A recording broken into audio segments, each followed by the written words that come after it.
श्री रेणुका स्तोत्रम. शिवां शान्तरूपां मनोवागतीतां निजानन्दपूर्णा सदाद्वैतरूपां परां वेदगम्यां परब्रह्मरूपां भजे रेणुकां सर्वलोकैकवेद्यां सदाचारसद्भक्तिबोधादिभिर्या गुरोरङ्घ्रिशुश्रूषया मुख्यवृत्त्या सुवेद्या सुलक्षा परानन्दपूर्णा भजे रेणुकां तां विमोहप्रशान्ते श्रुतिर्नेति नेतीति सर्वनिरस्य वदत्येकमाद्यं विभूचित्सुखं यत् तदेवावशिष्टं स्वरूपं विशुद्धं भजे रेणुकां तां सदा मृत्युहीनां यदानन्दसिन्धो निमग्नो न पश्येत् अहो कर्मजालं फलं वा तदीयं न जैवं न शैवं जगन्नैव मायां चिदेकस्वरूपां भजे रेणुकां ताम् अनेकान्तिकां सर्वभेदातिरूपां तमोज्ञानदुःखातिगां शुद्धरूपां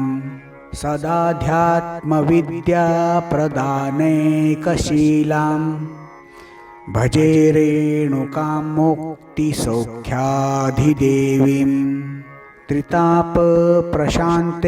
समाराध्यमानां सदा जीवलोके स्वसौख्यप्रदात्रीं भवोम्बोधिसेतुं चिदानन्दकन्दां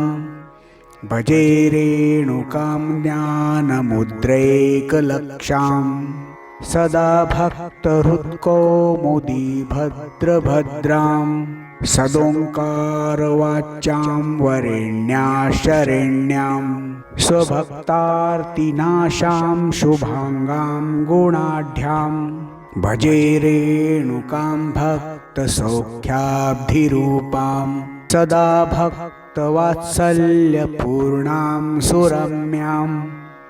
सुरेन्द्रादिभिस्तूयमानां सुसुक्ते